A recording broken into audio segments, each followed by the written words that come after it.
Hey Okay. everyone, great podcast here. I'm JoeySooch. Welcome to my podcast called Mics One JoeySooch. We have Kim Gonzalez. She goes as strong underscore self love, right? Yes, you nailed it. Yeah, I had to do my research before I talked to you. The last thing I wanted to do an error. So, how are you doing today? I'm doing pretty well. I was just like before I got on here, I was battling like a 40-minute call to make an appointment. So that's the 40 day. minutes? What do they want from you? I had to schedule an appointment and they kept putting me on hold. So Really? yeah. So if that doesn't describe someone living with a chronic illness, I don't know what will. Really? I never had like a 40-minute phone call for an appointment though. I did. Like, it's crazy. It's because I had to set up an MRI. So, and they couldn't find my doctor. So they were like, okay, hold on, 5 minutes. And then it'd be like 10 minutes. Oh my God, that sounds awful. I know. It's just because I don't have that much patience. And I guess they act like I have nothing else to do. No, I don't know. That's so weird though. Like, every time I made an appointment, it was kind of like, okay, so we have, let's say next Monday at 2. Are you ready to do that? Yeah. So I never ran into that problem before. So it's interesting to hear that you have. Yeah. And it's because my normal doctor at Emory, they didn't have an appointment until August. So I didn't want to wait that long. So I went to another hospital near my house. It's like 10 minutes away. So they had to transfer. I don't know. I got it scheduled though. Yeah. Well, I hope it goes well. Thank you. Yeah, it was asked. Well, I don't know if it happens to you, but do you ever get asked to do like, I guess, science experiments for money? No, I never have. I'm legitimately scared. Because someone offered, like with my condition is so rare and very interesting in terms of science. And sometimes I get offered to do like, go to this place and they'll do an MRI on me and such, and they give me money for it or vouchers for like hotels and such. Oh, okay. Does it ever like affect you, your body wise, or they're just?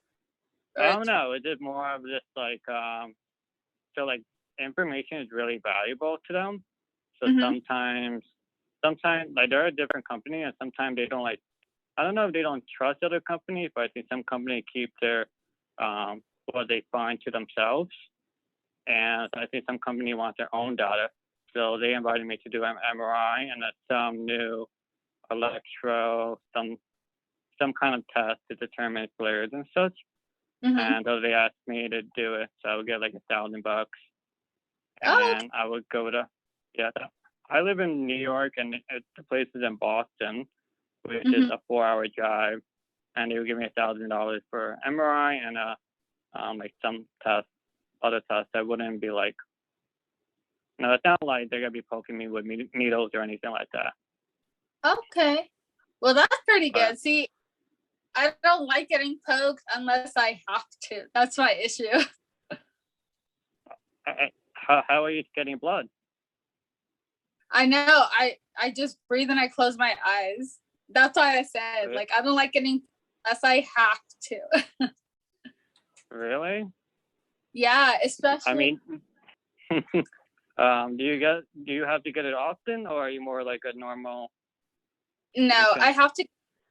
I check my my INR every 2 weeks, and then sometimes, like, if let's say I have to go to like an emergency ER, they have to get like the ultrasound because my veins are so tight from the scleroderma. Really? Yeah, like they have to get an ultrasound in order to find my vein. If not, they'll stick me like 5 times and won't get anything. Did your doctor or nurse ever say you have small or big veins before? Yeah. Yes. And that's from the scleroderma. They told me I have small veins and I am a hard stick. So I always tell them that, and I guess until they poke me 5 times, then they go get the ultrasound. Oh my God. Yeah, I have a rule that I can only get poked 3 times. and then that's because in my case, I cannot get any shots. Okay. So I can't get any flu shots or like really any shots, anything that goes into the muscle. But what is weird is that I can get tattoos, and that'll be fine. If I'm diabetic, I can get the when they poke you for the blood. I can do that. That's fine. I can do blood draws, but like I said, it's 3 tries, and they don't want to try it anymore. It depends on the person, really. But like one person, I needed someone to come to me and to get blood taken, and she was nervous to be around me, just from. She just wasn't like prepared enough for me, and she was like almost shaking to be with me. And I was just like trying to, I was just trying to like I was really calm in the situation, like I did it before and stuff. But she was just like, I guess out of her element, like in a different home, and like I was as calm as I could be, and it just wasn't working. I felt so bad for her. Yeah. Oh my God! Like you can tell she didn't want to hurt you. Yeah. I mean, I don't know. I don't know if it was her or whatever, but I don't know. I kind of like being in the medical community, like helping, because like you're the center of attention. But like at the same time, I guess it kind of gets exhausting because you keep answering the same question over and over again. Yeah. Or is it a different variation? It's like I could make a video and just like watch this video and just leave me alone. Oh my God. Are there any clinical trials happening for you? Nothing like that. No. And like my doctors have also told me, because like my body it doesn't react to everything, and then because I'm on a blood thinner, they're scared for anything to get on to like anything to go through my body, so I just stay away from all that. Unless it's what the doctor prescribed, I don't take anything. Just to educate the audience, what do you have? Okay, so I have 3 for right now. I have scleroderma, which is skin tightening, Raynaud's, which is low blood circulation, and I have APS, which I wasn't diagnosed until I was 21, and that caused me to have 2 strokes. What was the last thing caused you to have what? It was called APS. It's anti-phospholipid. It caused me to have 2 strokes. And that's when I was in there. Yeah. And the only explanation was once you have one autoimmune disease, you have a bunch of others. So they never told me exactly why. They just said my body produced blood clots. Is this something you were born with, or just? No, I wasn't. No, I just got lucky. I didn't get scleroderma and Raynaud's until the age of 8, and then at 21, I had the APS. So is it like a genetic code that like maybe you were born with, but like didn't start till later, or it was just like a spontaneous happening? That's interesting. I've never asked, but they were like, no, your body just produced it. Maybe I was stressing too much. I have no idea. Well, I looked online. It said it may run in your family. That'd be the cause of it. Does it run in your family? No, like I said, I was the chosen one. I was the lucky one. No one else in my family had been like this. So I guess I started the pack. Well, I hope you're not adopted and I just find out right now. Oh no! Like if you look at a picture of me and my father, like we're twins. So no. This is so strange how like the whole medical world works. It's like something you can explain and something you cannot. Yeah. And it makes it so complicated. I know. Like, it was very hard at first because, first of all, my parents, they had never, like I said, no one was ever sick from any of our families.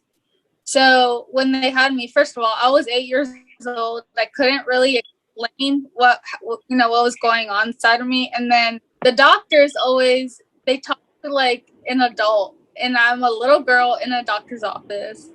And it was a very hard to process because of the fact that no one has it. And then they were like, where is this coming from? And the doctor was like, she just got lucky, I guess. It's just her body.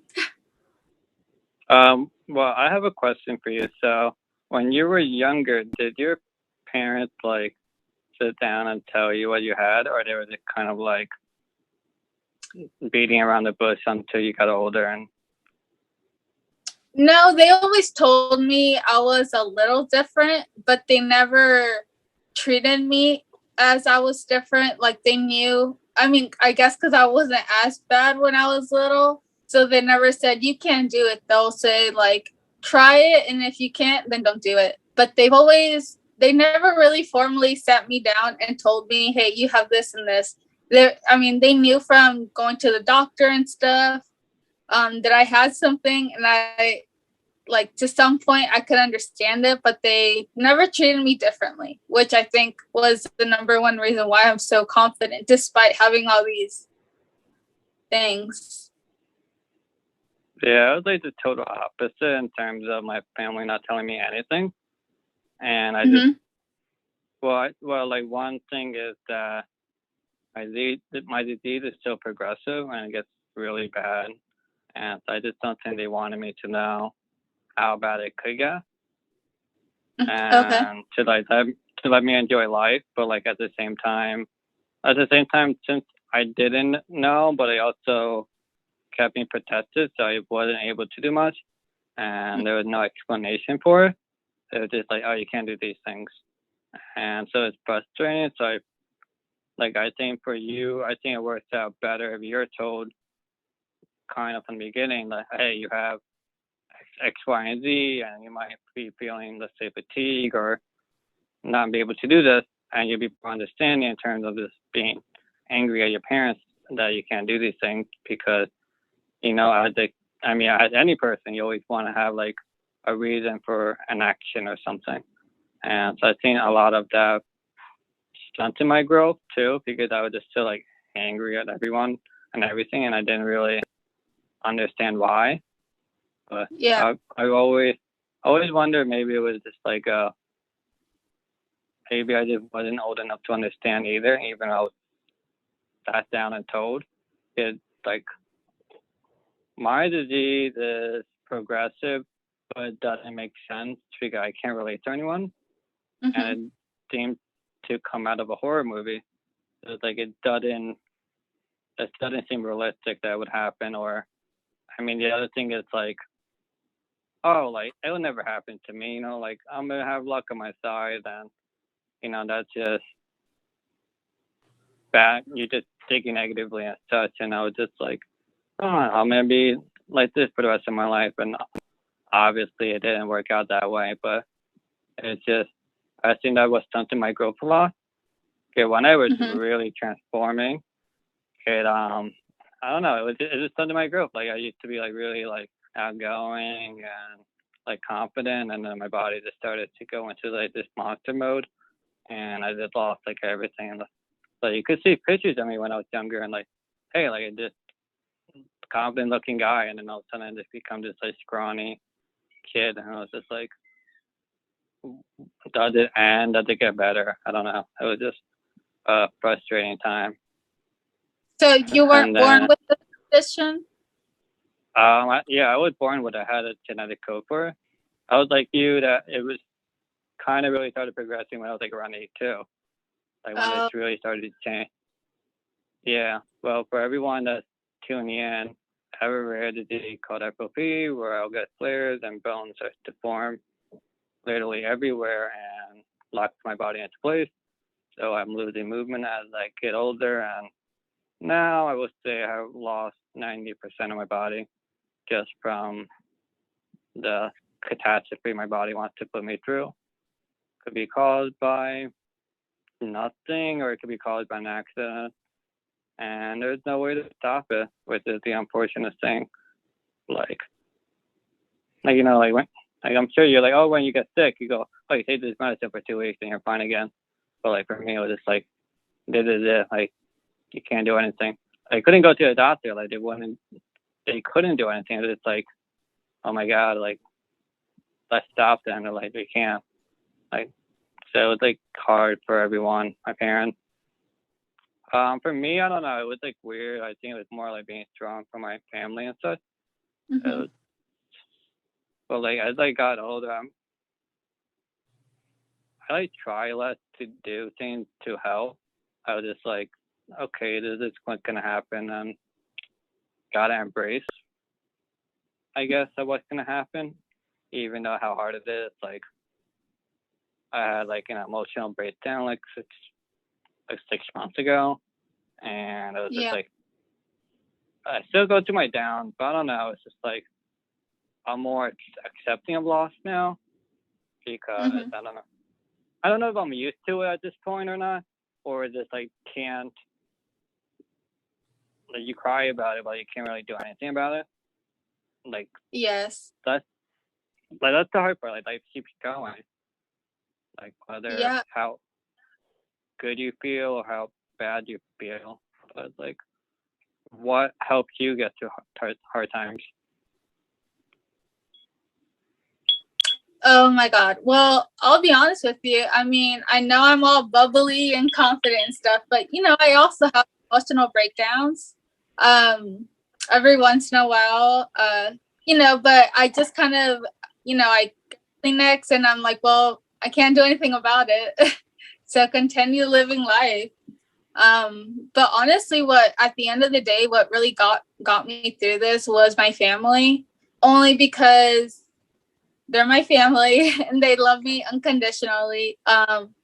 And I mean, I feel like I have to be strong for them, and likewise they're strong for me. So it's kind of like my dad calls it, we're like the domino effect family. If one person falls, we all fall. But if I stand up, then we all stand up. So I feel like family has been the most important thing to get me through this.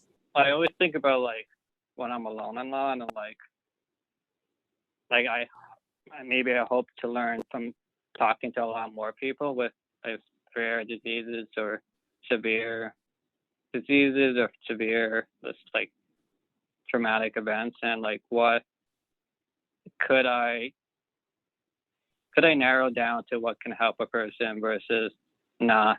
And I know you're only the first person, but just in terms of like watching other YouTubers and like other podcasts and stuff, I find that a lot of support and comfort, or to those that seem to be doing better, are the people who have strong support systems around them. And so like, well, family is important because if you have a rare condition, most live with their family just because maybe they can't work or they get too sick and they can't take care of themselves on their own, so they always need someone around. So that's one thing. But and then I think a big important thing is friends too. Oh yeah, maybe definitely. I don't have to necessarily be people that know what you're going through, because I'm sure there are a lot of people that go through a lot of different things that can't relate to each other, but just the support and being there helps a lot. And but like for me, I didn't have the family support in terms of emotional. Like you mentioned, it's great for you to hear. Like you mentioned it's a domino effect. Like if you go down, everybody goes down, and like everyone supports each other. But like I didn't really have that. It's just like, oh, I'll be strong for them, but like, and then when it came to me, I just died inside on my own. And I think that was the hardest part for me, to be my own support system.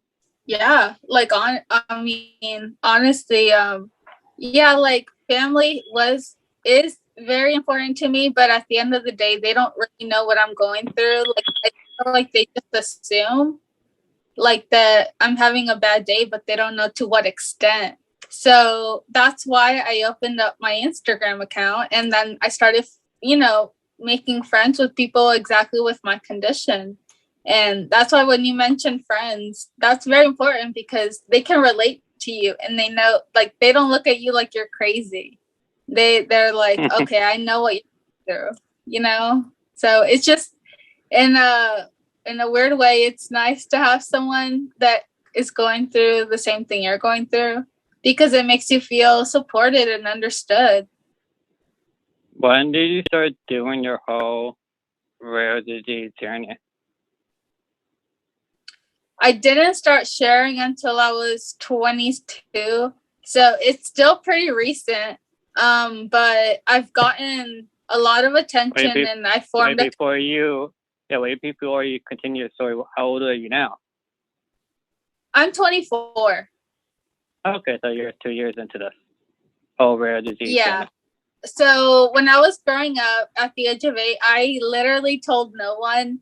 And I think partly is because, I'm Mexican. So in the Mexican community, it seemed like, oh, she's sick. She's wanted, or she's not fertile or whatever. So growing up, I kept it very hidden, and from friends and family. Only my parents and my sister knew what I was going through exactly. I feel like everyone else just kind of was like, okay, she's sick, but they don't know to what extent. But, so growing up, going to school, I always had to put on a mask and act like I was fine and living life. And so when I had the stroke and I couldn't hide it anymore, that's when, my family reached out to other family, and they're like, I didn't know she was going through all this. So that's when I finally took off my mask and I started sharing, and it's been great, honestly. I regret not sharing it from such a young age, because they've really supported me and my family through the dark times. So was it your family that kind of started the whole wave, and then you just jumped in and started to do it on your end, or it was kind of like a group meeting, or how did that work? So I didn't officially start sharing my story because it was until me, because my sister always told me, you should share your story with the world. You should really look into it. My younger sister, she's 21. She's been the biggest support, because I think we're so close in age. And so just having her support and being her looking up to me and telling me, you need to share your story, really motivated me. But I never did until I felt comfortable to share my own story. I remember at that time, my sister was in a pageant, so her and my mom were always together. And so I had a eye doctor appointment. So I remember, after having the stroke at 21, I was really in I don't want to say depressed, because I was never clinically diagnosed, but I was really done with my life. I didn't want to see the world. I didn't want to get ready. I didn't want to do anything. So when I had to force myself to call an Uber, get ready by myself, change, I started saying that I can do stuff. And so I remember I called them an hour after my appointment. I was like, I started an Instagram account. I started sharing with everyone, and so they got to tears. They had no idea I was going to start this journey. That's awesome. Did they follow you, or are they just more passive about it? No, they followed me. Well, at first I started it by hiding my face. So I eased into it. So I told them, I'm like, don't follow me yet, because I don't I want to know how people respond to it. But I started getting a lot of inspirational messages and people saying, thank you for posting that. And I started to realize that no one really cares what you look like. It's more what you put out there. So when I finally shared my days, then my sister started posting me. Then my family started following me after they saw whose account it was. That's awesome. I feel like we had similar journeys in terms of starting putting ourselves out there. You just wanted to spread joy, I guess, right? Yes, that was my number one goal, is because I was in such a dark place at the time. I didn't want to put out negativity. I just wanted to spread joy. And so by doing that and seeing that people were happy with it, they made me feel good. So it was a vice versa. Yeah. It's just like I feel like you went the right path and I went down the wrong path for some reason. I feel like you have a more interactive audience among you in terms of like you have more people who seems to know more about you, like or can relate more to you, where my audience is not, are just like I guess just regular people, and I just never had that, never had a group support. So I don't know if it's like a personality thing or maybe it's a male versus female dynamic, but like I don't know, like I started sharing my story for a while and I'm like, you know, everyone always loves it in the beginning and stuff, that's like great and stuff, but then it's like died down and like no one cared anymore. And so I don't know if it was like, should I continue telling my story or should I just go the more like regular route? Like, oh, I will say this, because you're so rare, I think there's no competition. So I highly recommend to keep sharing your journey and keep sharing, because one thing that I do remember, a quote from Gary Vee is, there's always someone watching and you never know who's watching. So, I mean, I would take advantage of that. you're totally right, like from a marketing perspective, but like, you know, like I went to Central Park a couple of days ago and like, you know, I had a great time and such. And then like I have a really nice camera set and we take pictures and videos and stuff. And I'll like look back at the footage and I feel like I get depressed in a way because like, I don't know, like if you feel this way, but like you forget who you are in a way. Like you forget if you have like, you like kind of forget everything. You just like have fun. So like you forget if you're like, let's say tired or something, and or like you look different, like you just living life and such. And then like when I look back at the footage and it's like I see myself and it's like, oh my God, here's this monster looking person like out and about, and it's like how does, like I don't see myself the same way. Like I see like how does this person like go out and like he doesn't look good at all in terms of like body, and I get like really depressed because like I'm judging that person, but it's me. And then it's like I want to like post, but like I don't at the same time because like I don't look good, and I don't, it's not like something you want to see like on the street. Like in terms, like if like people on the street, like if they see me, they like look away just from like one, you know, the respect part, but like two, it's like I'm just not good looking to look at, so you don't want to see me. You want to see like a Victoria's Secret model, but like you don't want to see me. And so like when it comes to like social media, it's like I want to like post, like I see like other people and like they're posting like their struggles and such, and like I think that's really cool. But like when it comes to me, I'm just like, I don't know, like do people want to see it? Do people, like I know people can follow and unfollow me and that's fine, but like do people want to see it though? Like I'm always afraid of, like I never ever got like negative backlash or anything, or like stop posting and you're too ugly and such, but like I don't know, like I'm just afraid of like what the audience will think in a way. I didn't want to see like, let's say I post a like I have a shirtless picture, like nobody really wants to see that, but like it's gonna happen in the future because like I don't know, I'm like in a conflicted state right now. So no, and I'll share something that my sister shared with me. So when I was 21 and I had this stroke, I lost so much weight. I was 92 pounds, and at that time my sister had just won a pageant. She's beautiful, and she always wanted me to be there, but there was days when I didn't want to leave my room. And one time she told me, Kim, or she called me Kimmy. She said, we, like us as a person, we're our biggest critics. She's like, your flaws only you can see, but if you act in such a positive, confident way, other people are going to see you like that. So I love her. And that's why I say that she's my biggest support, because, you know, her being in the pageant really could have gone wrong for me, only because, like, the body image. I was 92 pounds. I was 21, 22 at the time.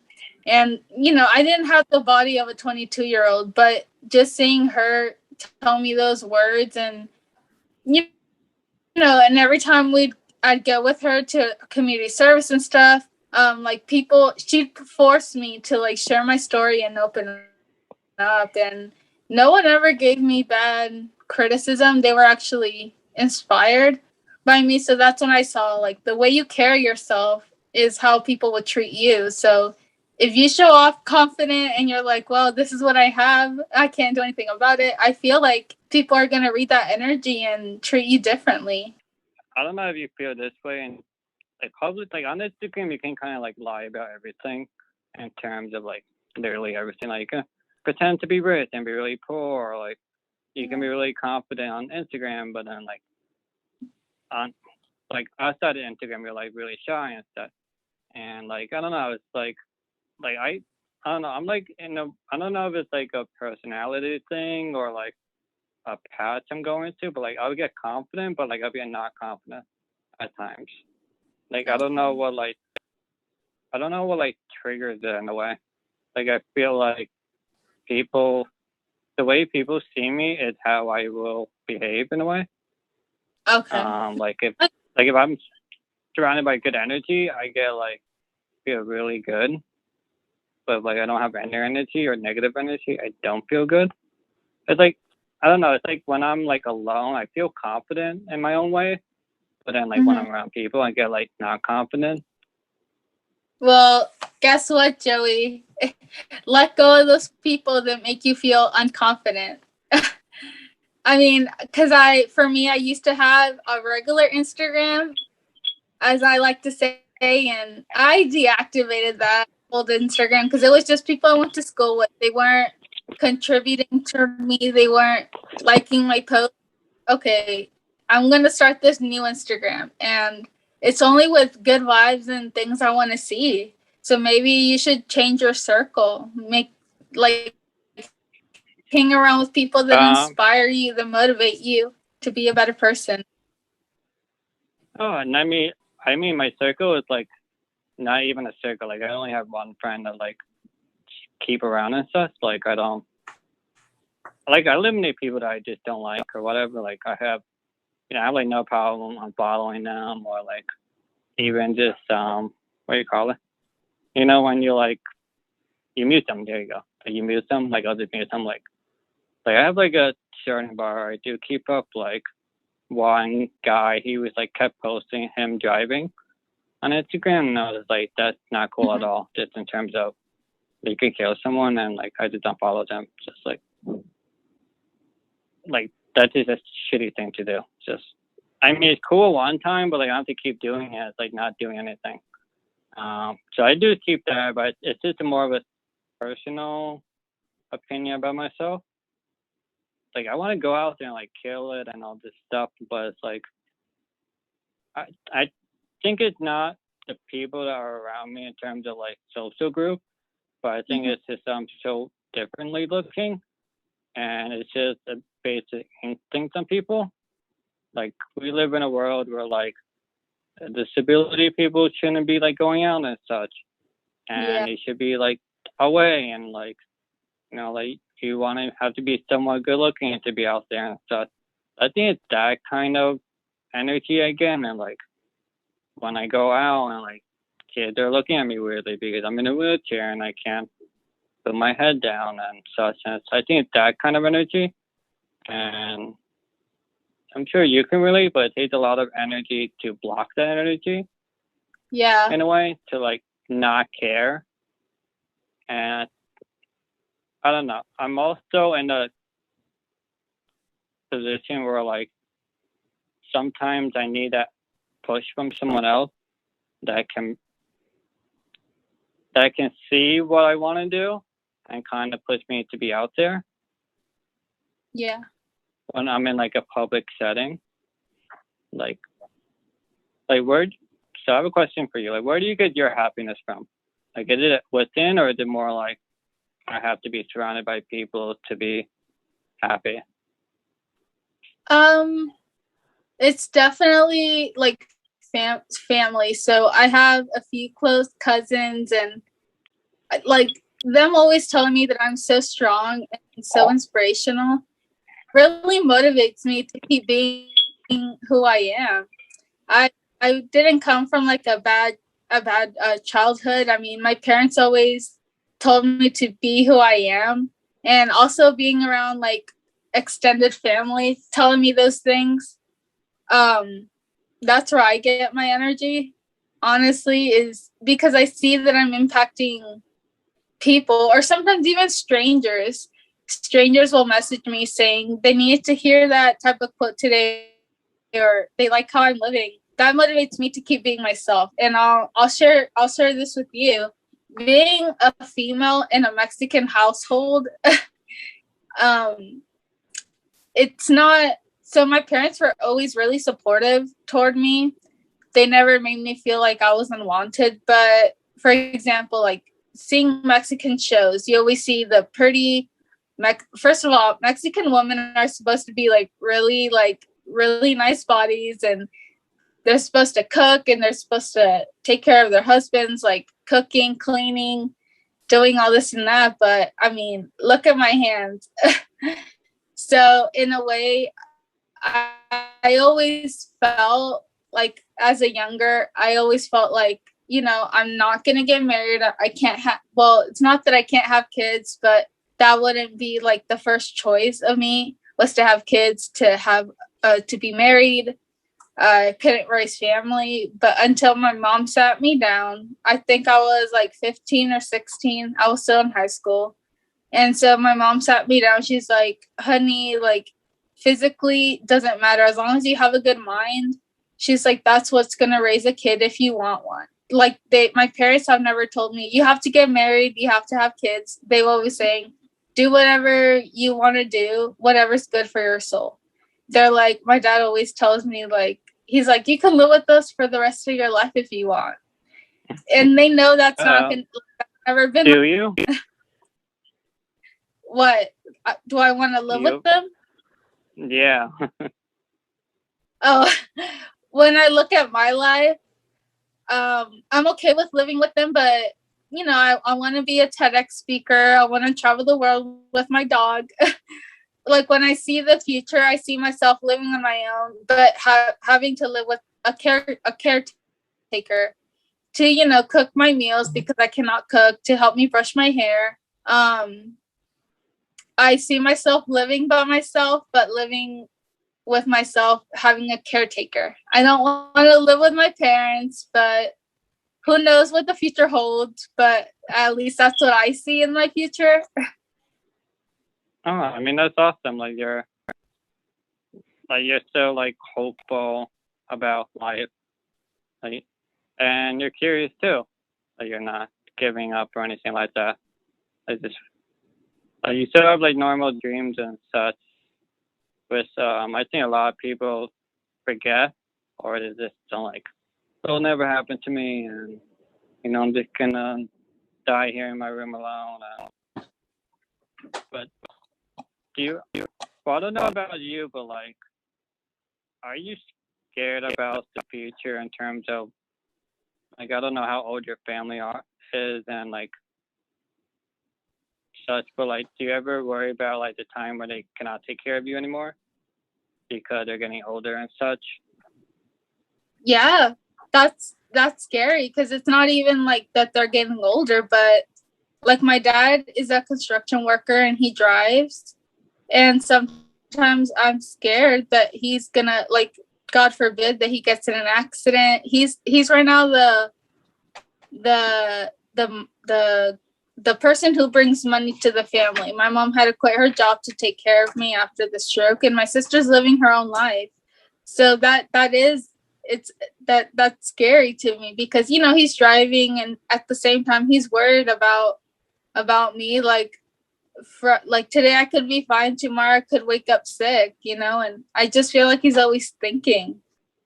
Yeah, that's the scary part. Like, well, you mentioned your sister. Does your sister feel, maybe you had a conversation, maybe you haven't, but your sister feels she's obligated to take care of you after your parents? We never formally talked about it, but we've joked about it. Like, she's always like, I'm not having kids, I already have you. But I think that when I take out the comedy in that, I think that what she's always told me after she graduated high school was that she wanted to start her own business because eventually she will have to take care of me. We only had that conversation one time. And again, it was in a comedy setting, but I think deep down she thinks that she's going to have to take care of me. And I say she thinks because she doesn't know that she has a strong sister that's going to make it far. Like, I really believe that. Wait, you're going to make it far or she will make it far? Both of us. But I feel like I have a lot more to offer than what they think. I know I'm going to get far through my motivational speaking. And I know, and then I'm going to be releasing a podcast soon. So also from there, I'm going to have financials. I know, so exciting. See, I have big plans. So I feel like they might think, or my parents have probably talked to her, but I don't see myself being taken care of. I feel myself being taken care of. I don't need a man. Hell yeah. I mean, you've been doing the Instagram lives for, how long have you been doing it now? For a year. I started it when COVID hit. Because I was like, right now that a lot of people can't leave their house, I'm like, a lot of people need some, like inspiration. And because I always did get a lot of comments to go live, but I was always nervous. So I was like, well, why not start doing lives with another person to help me ease out of the nervousness? Because I have never gone live just by myself. So was your first one solo, or you always had a guest? No, I've always had a guest. I solo once, like for 5 minutes, but I've never posted them. It was only like whoever joined in. But for sure, it was always with another person. Solo is so intimidating to do. Like, I don't know about you, but I need that back and forth. Like, I just same. I can't talk for like 40 minutes straight. That's like, I can't do that. Oh yeah, no. I mean, like I said, I've gone live before for like 5 minutes and then I've deleted the video. Yeah, I mean, you've been doing the Instagram live, so that just basically carries over to your podcast. Like, just it's the same skill set. Yeah. I'm ready for the podcast, because with the podcast, like, I won't have to show my face a lot, or I won't have to get ready, because there's some days when I just really can't get up in the mornings because of fatigue, or I just don't feel I don't want to put myself out there. But I think with the podcast, since it's just your voice, I think I'm excited about it. Well, this podcast, I hope you know that it's going to be on YouTube and also a podcast, because a lot of people will do that so they get like double the revenue. Oh, okay. Yeah, that's fine. That's why I put on a little bit of makeup, because I knew Mr. Joey would upload to YouTube. Yeah, I'm trying to make I'm trying to have like a following on YouTube in a way. Like, I have 1,000 subscribers, which is really great. And like one of my videos got like 15,000 views. The one where I had an emotional breakdown. So I'm just trying to do that, but I also love to video edit. So like every time I go out with my friend, we film for the day. So the next one would be going to Central Park. And I just love putting like a story together and stuff that I really like. That's like my skill set and what makes me like happy about it. And but like I also, but I also get to like one thing that I like to do would be social, but it's hard when you can barely leave the house. And like I don't know, like what was the longest you have been sick in terms of like you can't leave your room at all, or in a hospital? In the hospital, I want to say it was when I had my stroke. I was in there for about 8 months. I was just in and out. Wow. But I always had family that would come visit me. So I never, even though I was in rehab and all this and that, I guess just knowing that I had family with me, I didn't feel so alone. Yeah, like for me, I didn't have anyone. Like I was on bed rest for 2 years at a time, and I literally had no one to talk to or anything. Like no support, no. I didn't really have anyone even comfortable enough to reach out to.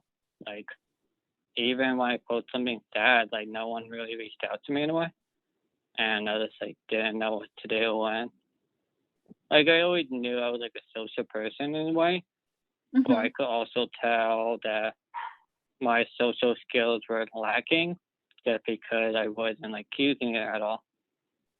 So like I'm hoping with the podcast, like I'll be talking to different people with different perspectives, and it will help me out in terms of like social skills and how to talk to people, and be like to be somewhat relevant in the world, because when you're alone for a long time, you either get stuck in your own thoughts. Oh yeah. And I think that's the hard part of it all. And like you just need to be with other people that are different than you, just so that it's different, because like it sucks to be in your world because you have no one. Like you could say, like I don't know, you can say like peaches are terrible fruits, and then someone would be like, oh, peaches are amazing fruits, and then we fight to the end. It's like I don't know, this is like it will help me out, and so like it would. And I'm telling you right now, you can message me any day you want. You're not alone.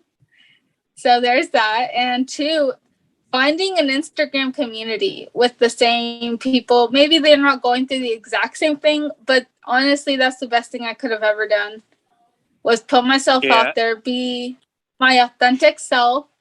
Yeah, I'm like following your footsteps now, because like a year ago I started my rare disease journey maybe like 8 years ago, and then like fizzled out for a while and stuff, and like people didn't care, and I didn't put effort into the sharing and such, and and then like you started doing your Instagram live because it's like everyone was home a lot and COVID, and it's like it worked out for me because a lot of the rare disease those meetings became like by Zoom and such. Oh yeah. Became virtual. So I was like, okay, like I saw the ads for it, and I was like, you know what, I'm just gonna join one, see how it goes. Like I always had a negative experience with disabled people, or like with bad diseases and stuff, because every time I hung out with them, they was always not smart in their own way, and there was something wrong with them, and I could never relate to them. So I just kind of like grouped all of them to be like, they're all the same, they can't think for themselves, and like something's wrong with them. And so I was just, I don't know what made me to be open to it in a way. That like, okay, maybe there's one normal person out there that's like does have a rare disease, but like she's normal, she can think normally, and she just maybe her events have guided her a different way, but she still lives in the real world, and like not everything is peachy and all that. And so I like joined one. It was like really cool. Like they were really embracing. And I was like, hey, this is awesome. Like, and I did realize that like disabled people, everyone is different.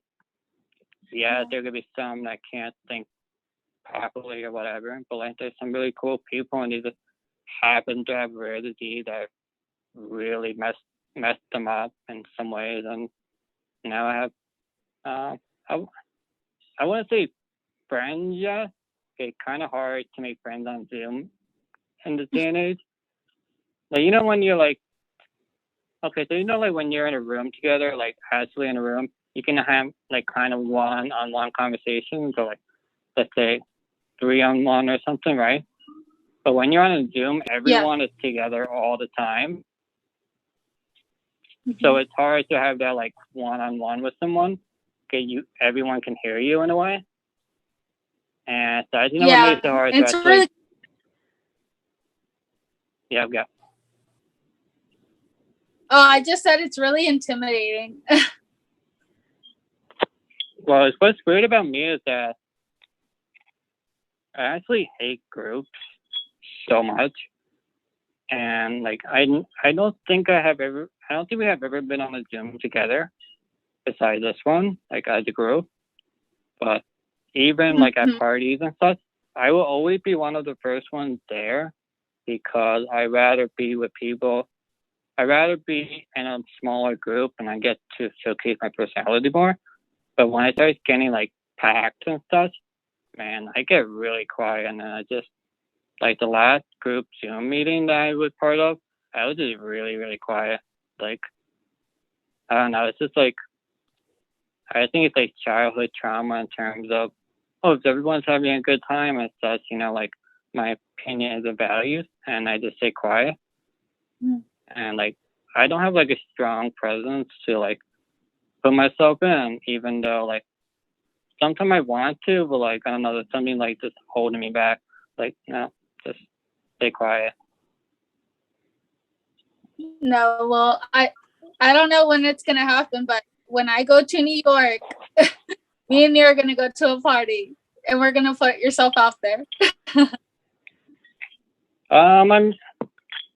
I mean, the other thing is what's actually really weird about me too, in terms of my personality changes depending on how I am and position. So like if for some reason when I'm in a wheelchair, I'm not that confident at all for some reason. But like I'm more confident now the way I am now. Because I think like one of the things is that, so when I'm in a wheelchair, I cannot put my head down, so I'm looking more upward. And I think that, I don't know what it is, but there's something about it that makes me like shy about it. No, I can kind of relate, because when I was in a wheelchair last year, it does put you in a shell, because, you know, you kind of need someone to, like, for example, like open the door. Maybe you have to push someone. Well, I had the old school wheelchair. I didn't have the motorized independent. So I had to depend on people to like get in and out of the car, open the door. And that's when I realized, I was like, I can't, like, despite my disability, I thrive myself on being more independent than I think I am. Like, yeah. I know I need help. I like to do certain stuff by myself, and that time I was in a wheelchair, it does kill your confidence a lot. Yeah, like, I don't really understand, because, like, I'll be in a wheelchair and I'll be, like, really shy. But, like, if I stand up and start talking, I'm, like, way more confident and such. And, like, to me, it's just so bizarre how just a different position can just change how I am. Because I'm pretty, like, confident in terms of, like, you know, let's say me and my friend were taking pictures of me, and, like, you know, like, sometimes the people don't want to, like, walk to your, like, line of sight. And I'll just, like, just go and walk by. yeah, like or like if I need someone to help open a door, like I have no problem. Like, hey, can you help? But like I'm like okay with that. But like I don't know, there's something about a position, or maybe it's like a power position. Like when you're in a chair, you're kind of like powerless. But like when you're standing up and you're like high level, and it changes my confidence. Yeah. And I think it's more of a, if I'm standing up, I'm more like you. And so like I feel maybe even more power than you, like in terms of confidence, in terms of what I want to be done. But when you're in a chair, you have way less power and way less confidence and way less, you feel more of a burden to people. Even though I'm in a situation where like I have to ask for everything. And I don't know, it's just like, I don't know if it's something I can ever get over though. Yeah, honestly. Wait, can you hold on? But I mean, yeah. I mean, like I said, when I was in a wheelchair, the confidence. I mean, because I like to think I'm very confident, and when I was in that wheelchair for a few months, it does die down. So I can relate on that. So are you not in the wheelchair anymore? Like, are you like fully mobile now? Oh yeah, I was. Okay, so funny story was last year I was in a cast. So when I got out of the cast, yes, and that was for my autoimmune disease. So when I got out of the cast, I started walking my dog around the park with my mom. We would always go to afternoon walks. And this one bizarre afternoon, because I was in the cast, I'm not used to walking. So when I started walking, I tripped on my own 2 feet and I fell. And the one knee on the sidewalk, you know how there's like a crack? My left knee got in the crack and it opened wide open, and the other one just got a bruise. So I was in the wheelchair. Yeah, it was awful. So, and that was my own fault. That was not with my autoimmune disease. That was just a bizarre accident. I was lucky enough to have. I know, it was crazy. I remember going into the ER. I wasn't crying, first of all, because my knee was open. And I think that's when my mom kind of got a perspective of how much pain I actually go through, because I wasn't crying. And everyone thought it was really weird. And that's when my mom was like, "Oh my God, Kim, so why are you going to pain?" I was like, yeah. The pain is just unbearable. And so, but yeah, that's how I got my stitches. And I remember the ER doctor told me, you have to come up with a better story than just tripping on your own 2 feet. Oh my God. You're your own worst enemy right now. Yeah. Well, that's, I actually saw a photo of you, and I think you were working out. And I saw a picture of your knee. That's the same knee, or that's something else? No, it was the same knee. So where I had the cast on, that's the knee that ended up getting 15 stitches. So the left leg has been through a lot. How does stitches feel? Oh my God. They're the worst. And it's only because you know something's going in you. Again, that was the first time I got stitches, and you know, my doctor was really funny, and they made me laugh through the whole process. But it was just a bizarre feeling, just something going into your knee, them having to stitch your skin back up. It's horrible. I wouldn't recommend it. Did they have to numb your skin? They numbed so I was on morphine, but through the IV, so I was pretty funny. And they also had to numb my knee, but just that area. Yeah. Just that area of my knee. Like, sadly, I was awake. I was feeling everything, and even though morphine, it's not a foreign object because I do take morphine often for my pain. I'm used to the effect, so it doesn't really do anything for me. Wow. So is Yeah. it safe to say you are a drug addict now?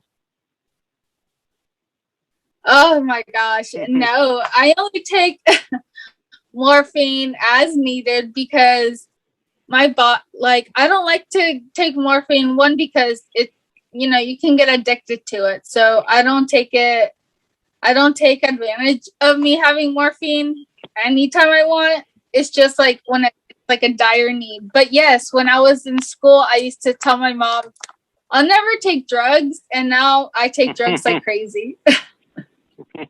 How is morphine? I actually never tried it. Let's see. So in the beginning, let me see. I'm trying to remember. It feels great. Before, is it a pill or is it a liquid? Oh, well, I take the liquid because it's a faster reaction to the body.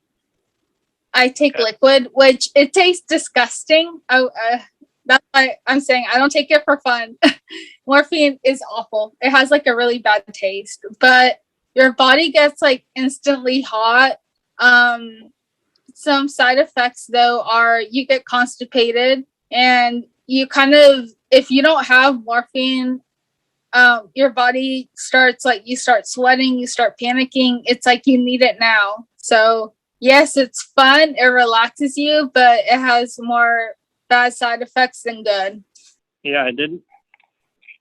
Yeah, I was in as I would talk to other people that have what I have, and like the worst pains. Like so my hip flares and leg flares are always the worst, and that's the same across the board. Like the same pain and symptoms and all that. And most people have gotten morphine, and like I think morphine is like the top prescription pain medication you can get. Yeah. To help with the pain, because that's like the only thing that can help from like a 1 to 10 scale, it's like a 12 of how painful it was, and like both people have gotten morphine, and I never received the morphine for it. And so like everything they suffered through, they had help, and I wasn't able to get any help through it, which sucks so much, because I could have not suffered as much during all of it, because the doctor didn't want to give it to me. Yeah. Like the doctor didn't want to be responsible to give me morphine, even though like I was in their office and I was like dying. Like I'm not like an expressive person in terms of like really needing help. Yeah. But it really sucked to go to like a pain specialist, and like I'm suffering here, and they're like, I can't give it to you. I have to see someone else. Mm-hmm. You know, like you spend usually you spend 40 minutes like making an appointment. Like I spent like an hour in the office just waiting for them, and then like I just talked to like an assistant for like 10 minutes, like what I needed stuff, and like the main doctor came in, like not even for 5 minutes, like nope, I can't give you anything. Look for someone else. I was like, this is ridiculous. And then but then like the pain started going away, so like I didn't even like pursue getting more pain medication. Yeah. And so I just so you mentioned you're on blood thinners. Mm-hmm. Do you take pain medication all the time or as needed? I take it as needed. I am a fan of CBD because, first of all, it doesn't have any side effects, or at least what I've researched. I will take I have a marijuana card, and so it's legal. I don't take it for fun. I'm telling you, that's why my parents joke about me. They're like, "What happened, Kim? I thought you weren't going to take any drugs." But I take a CBD. That's my pain medication, and I'll take morphine when it's really necessary, like when I'm crying and yelling. But other than that, I will take marijuana gummies every once in a while. Like I said, I don't really take pain medication unless I'm dying, because I have pain every day. It's just, it depends if it's really bad, tolerable, or if I'm crying and I can't get up. That's when I'll take pain medication. But I do take gabapentin, which is like a muscle relaxer. So that does help with the pain a lot.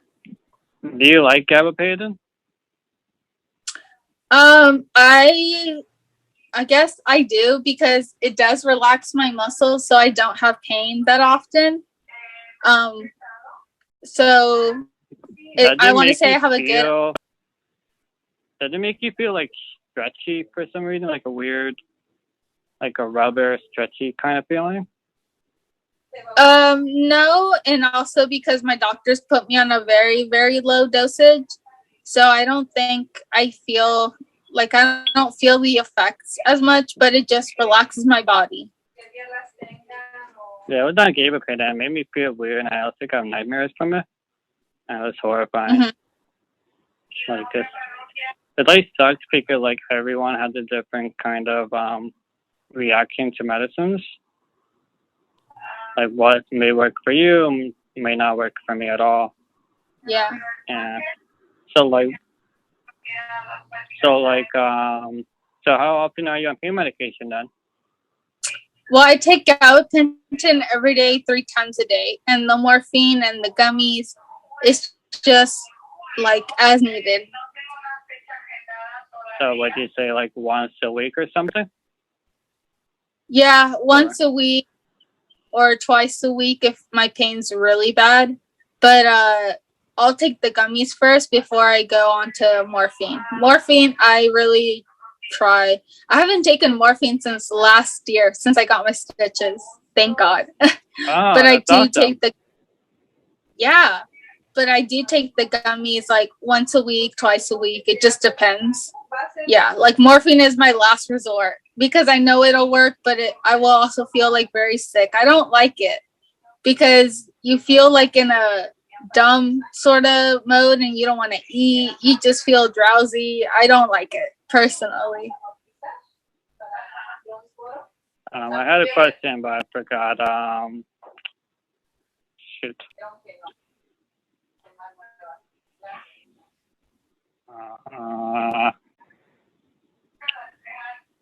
Can someone close the door, please? Damn it, I had a question. Oh yeah, I want to ask, like, do you ever like feel like, let's say you do something the day before and you're like, tomorrow, and I know I'm gonna be taking these medicines. Is there like a trigger or something for you? I do get a lot of anxiety. Like so one of them was like 2 weeks ago, I was a bridesmaid for my friend's wedding, and then we had a family wedding the next day. So I knew I had to like mentally prepare myself because I was like, okay, from the wedding, I'm going to be so tired, being in heels. And then the next day, it's going to be another late night. So I have to mentally prepare myself. I do get a lot of anxiety. So I do chew ice, and that calms me down. And also hugging my dog. But because my dog wasn't available to like go with me to these parties, I had to like chew ice, and I hate it. It's an embarrassing habit, but I need it. Wait, you chew ice to make you feel better? Yes. I don't know why. I've never heard of that before. Yeah, I don't know why. I've talked to my doctor, and he says that's a sign of, I think he said low iron, and it's like an anxiety relief thing. I don't know what it has, and I know it's not good for me, but I can't help it. It's weird. No, I did never heard of it. So now I'm kind of like, I kind of want to get ice and do it. See if it helps me out. No, don't make me a bad example, because I know chewing ice is not good for you. No, I mean, I never heard of it. That's like, well, I mean, I don't know how to react to that, honestly. Well, I know. Well, yeah, I mean, you probably don't know. I never really shared this with anyone, like, publicly, but, like, I actually cannot eat food. You cannot? I haven't tasted food in 4 years. Oh my goodness. So how do you like get your nutrition? I have it's called a Mickey, and that's I have a tube into my stomach. Uh-huh. And so I get all my nutrition from there. So so to your insurance you get formulas. Kind of like you know, when you're a baby you get a formula in case like the breast milk is not good or something. And so I have like formula that's like a full meal, and I'll just pour that and like a cup of juice, and that's it. So I'll have like, I mean, it obviously depends on what kind of person you are. Like if you're bigger, you're gonna eat more, obviously. But like I'll have like one container of the formula and then one cup of juice, and that'll be my lunch. But wow. Like I haven't tasted food in like 4 years. Like I could literally, like, if I was like a pizza, I could like put it in my mouth and like chew on it and such. But like, there's like a satisfaction to like swallowing it, and like if I don't have that satisfaction to swallow it, it's just like not worth it for me. So like once I was unable to eat food, I just never touched it again. Yeah. Wow. I mean, I love food, so I can't imagine. But I remember I did talk to a girl. She has also scleroderma, and she says she can't eat food either. And I remember telling her, I don't know how you cannot eat food. And she's like, when your life depends on it, you don't even think about it. You just do it. So I really admire that. Oh yeah, like, well, I mean, what happened is that like the last 9 months before I was unable to swallow, my swallowing skills became less. It became harder and harder for me to swallow. And do you still hear me well? There's construction right now. No, I don't hear anything. Oh, that's awesome. I feel like they knew I was going to do a podcast now, so they decided to work right now. But yeah, like 9 months before, like I was slowly losing my ability to swallow foods. And then like I remember like towards the end, like I was coughing so much and stuff, and I was like, the swallowing therapist I was going to, she said that my swallowing muscles were so strong that it was trying to force food down, and like it was so strong, like the strongest she had ever seen. And like I remember just like one night, it was like I came to my mom and said I can't swallow anymore, and like I had to go to the hospital to get a tube in me, because like I think you mentioned that you were like 92 pounds, right? Yes, I was 92 pounds. Yeah, like my normal weight is like 110 pounds, and I went to like 90 pounds because I just wasn't, drinking and eating enough. So like, apart from the stress of not eating food, when you're really skinny, you get really cold all the time. Oh yeah. And I would never be like 90 degrees, and I'll just be in like a long sleeve shirt, like just fine. Like I didn't look good at all in terms of you look really pale and like malnutrition. And then like I got the tube, and then it was just nice to feel full again. Feel full and get nutrition again. Like feel so much better. And then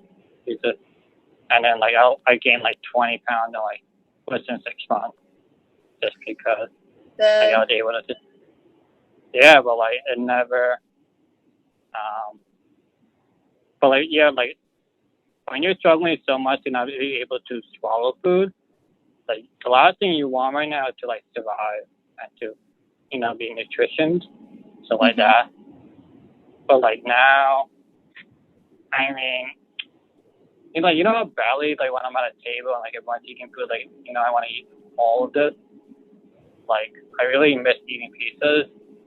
Like they're so good. But, like I really miss nachos. Like I still get food cravings. Like I always love to have nachos when I'm doing watching any kind of sports.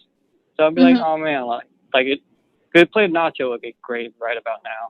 Like, I still get those cravings, but otherwise, like I never really want to taste food because it doesn't help me at all. Again, I want to be able to swallow again. Yeah. So like, I also think about perspective of like, I lost so much in my life, and some people love to, for example, eat food that makes them happy. And can I eat food? Nope. I can't eat food. I can't stuff myself to it. And it's like something else that has to suffer to. Like, can I get a break for once in my life? On top of everything else. But like, the weird part about it all is that if I didn't have my condition at all, and my condition is I can't get any surgeries. If I didn't have my condition, my disease, I would be able to get surgery and be able to swallow again. Wow. So the only thing stopping you from getting surgery is your condition? Yeah. Like I could I don't know, let's just say they found a cure today. Like everything would stop. I could go tomorrow and swallow again. Why I can't swallow with is somewhat, it's like in the middle of commonality in like older people, and they would get the surgery and they would swallow again. Like I have the same condition as them, but they can't get the actual surgery because of my condition, because it's where the neck is, and I'll get flares with the swellings, and they're afraid that like they could do the surgery, that's fine, but they're afraid that like since it's the neck area, like the chances of me swallowing after that, they don't know if I will be able to swallow there. Another thing is that there's be swelling around the neck, and they don't want to like make it worse somehow because they don't know how my disease is unpredictable in terms of damage, and they don't want me to lose the ability to breathe. That can be really scary too. Like I have flares around my neck, and like the biggest thing is like, can you breathe? Like you had flares before, right? Like swellings. It moves fast. It moves really fast. Like you could like wake up one morning and be like completely swollen. Like you don't know how. It could be like 3 hours later, and like it could be in one area and move. And like that's the thing. Like every morning, it's like, every night it's like I could like stop breathing through the night. I don't know what my body's gonna do. And it's like, what do you do? Like, do you go to?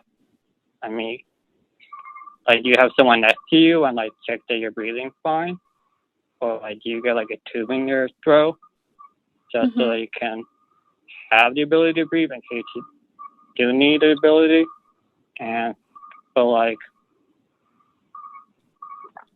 But it turned out I'm fine, so, obviously. But so it's like I feel like all my problems are like right behind a glass, and I can't break the glass to fix all my problems. Wow. So do you have to sleep with anything, or it's just? I don't have to sleep with anything. No, I'm fine. That was determine the flares. Now I'm like stable, but like the doctors have warned me, and the doctors have warned me that my condition can worsen in terms of my lungs, that I might not be able to breathe on my own. or get enough oxygen in my to get enough oxygen inside of me, that I might need a I don't know what the word is, but like a tube in my throat to be able to breathe. And so that's like a really scary thought. Oh, because, like for one, is another hole I have to worry about, and like the tube in my stomach is there, but it's like hidden in a way, so like it's not a big deal for like most people. But like since my condition is, since I'm so weird already, I don't want like another tube coming out of my throat.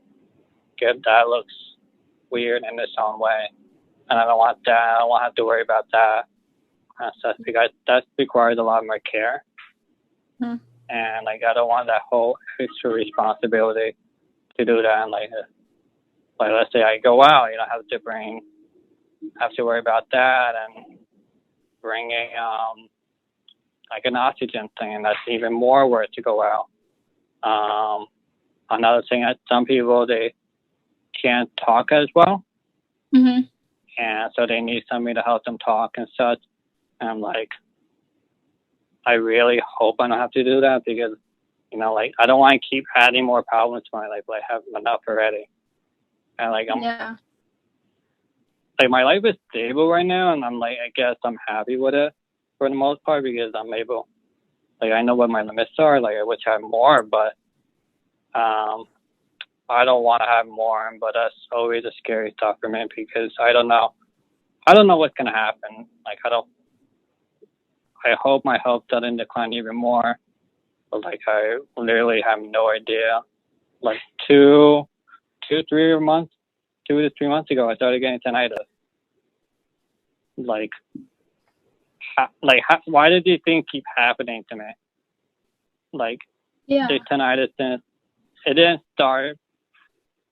It just started because my body just decided it wants to be annoying.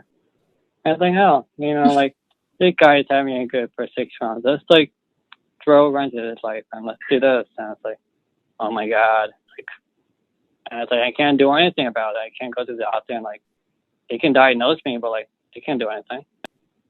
Yeah. No, and you made an interesting point that like, you never know, like, you know, you could be fine today and then maybe a week from now, it's like a whole thing. And I believe that's something that's very important for like, whether you have an autoimmune disease, chronic illness or something, you're always worrying about the future. Like I'm scared about my future. Like I know scleroderma can affect the lungs, the eyes. It can affect so much things, the kidneys, and I've been blessed enough that none of that affects me now, but you know, and it's just scary. Like, do you think about your future, or is it more like you'll have like, let's say days that you think about it and then you just forget? There's just some nights that I'm just like, oh my God, like, am I going to be able to, you know, live past 30 or something? But then at the end of the day, like, these will be thoughts that I can talk to my mom about. She'll be like, don't worry about the future. Like, you never know. I mean, I could be driving and something can happen to me. So she kind of reassures me that, like, don't worry about the future. Just worry about today and what you can do today. So I think that's very helpful. That like, don't even stress about the future. Like, you never know what could happen. But how is the prognosis with other people that have what you have, or is it more of a case by case? Well, I know with scleroderma, it can affect your extremities, which that's what affected me, was my fingers, and it's affected my skin. But I know some people that look totally normal, but it affects their lungs or their kidneys. And so it's a rare thing. It can affect everything, or some people, it can affect everything, like your skin, your kidneys, your eyes. I mean, it's crazy. I'm just blessed enough that it hasn't affected me, and hopefully it won't, but you never know. Well, I'm going to ask you one last question, then I'm going to let you go. Okay. So shoot, I forgot the question again. So when you go out, do you feel like you're on a limited time in terms of like you're having, let's say, like, oh, you're gonna be good on Wednesday, like you try to jam everything to Wednesday because you know on Thursday you're not gonna be feeling well. Oh yes, like for me, because I do TikToks, I normally have a filming day either Monday or Tuesday because I know I'll be exhausted the rest of the week. Or let's say I don't feel well on Monday, I'll set up a filming day. So I'll record like 10, 20 videos because I know that not every day is gonna be, I'm not gonna be happy. I'm just gonna be really tired. Do you do the thing where like you film and then you like change your outfit and then you film another one?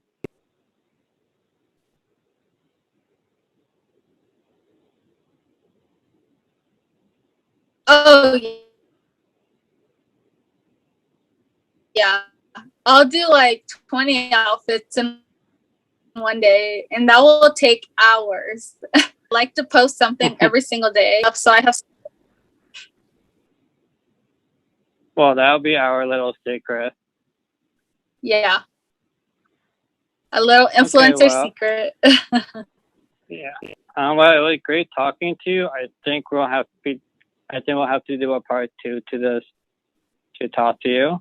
I think. Oh yeah. There's many questions I did want to ask you, but we always just went a different path than I always originally think. Like I had questions on my phone I wanted to ask in case we just had nothing to talk about. But also wanted to do with you because you kind of helped me start on my journey in terms of doing a podcast, because like when we did it, I was like, wow, this is like really cool to do. So like, I'll say this, that you inspired me to start my own podcast, even though there are thousands out there, but you inspired me, and you were my Instagram live, and I wanted you to be my first guest to start the whole podcast journey and see where it goes. Wow. Thank you. Oh my God, I'm getting a little teary-eyed. I love you, Joey. I'm sending you so much love, and I really, you are my friend, and I really have a lot of appreciation for you, and so I want to see you succeed. And I'm honored that you chose me to be your first podcast interview. So thank you. Yeah, we'll definitely do a part 2. Like, I'm sure we'll have another great conversation. We had a great conversation on your Instagram live. Maybe I'll be on your podcast, whatever you decide to name that. And then we had a great conversation here on my podcast. So maybe next time I'll be on your podcast. Maybe we'll just keep switching. Yes, I will. Yep. You will be one of my people I interview. Well, okay. Well, thank you so much, Joey. It was an honor, and you already know you have me. You can say it. Okay. Well, this Hello? was. Hello. I just want to thank all my listeners that are listening. The 5 people that are listening to this, or even it goes viral for some reason. Thanks for listening. I'm JoeySooch. And I'm Kimberly Gonzalez, better known at strong_self-love on Instagram and TikTok. I'll put all her information down below so you can click on it instead of transcribing it from a video call. Thanks for listening, and I'll see you next time. Bye-bye.